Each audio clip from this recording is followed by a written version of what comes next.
All right, welcome back to another video. I wanted to kind of talk about something that I see people asking all the time. And I've mentioned this in several other videos, but I do see people continuing to ask over and over in different forums and things like that. And a lot of people are asking if ALMA or Headway can become their EHR, right? They'll ask something like, I want to transition out of simple practice and use ALMA or Headway. Or, I'm looking for one platform to be my kind of catch-all, my EHR, my credentialer, all that. And they'll ask about ALMA and Headway. Now, I personally do use ALMA and Headway as a tool in my practice. But I at least wanted to clarify a couple of things for people. And primarily, the one major thing that I wanted to clarify is that ALMA and Headway are not fully built out EHRs. And as it stands today, I'm making this video December 22nd, 2023, in my opinion, they're not sufficient to be a full-blown practice management software, all right?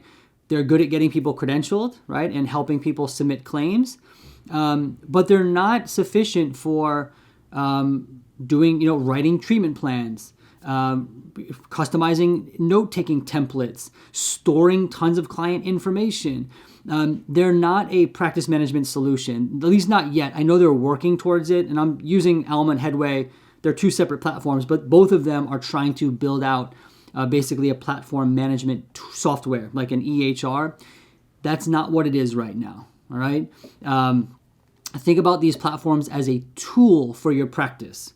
All right, so I think people get really confused because they think they can go from simple practice to ALMA, and there's a little bit of I think ALMA just might have released an ability to write notes in their platform and maybe do treatment plans, but there's not much more to that, right? And so as a provider, you are required to do all sorts of things, especially if you're taking insurance.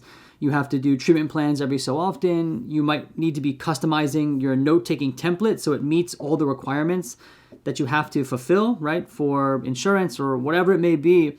And then we also we have to store data in a HIPAA compliant way, right? And we might get, what if you have a record that what if a client sends you medical records from a doctor's visit?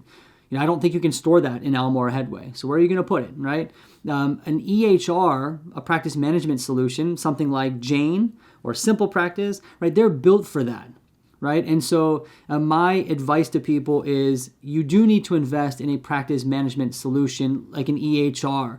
And think about this as your home base. From there, think about what tools you need.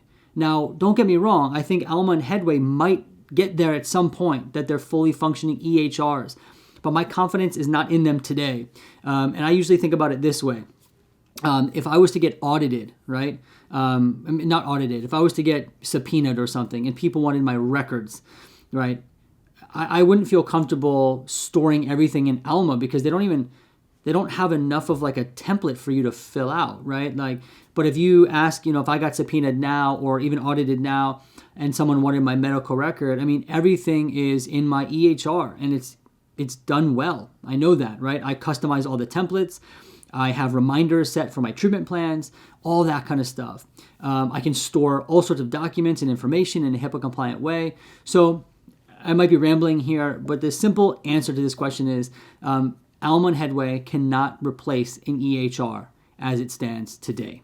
All right, maybe in the future, but people get frustrated because they try to make it work. I think we just have to get one, a practice management solution, and then work around it and find tools that work. Right, and ALMA and Headway are great tools right now, but not full solutions. Anyway, I hope this video was helpful for you, not too rambly. And I look forward to seeing you in the next video.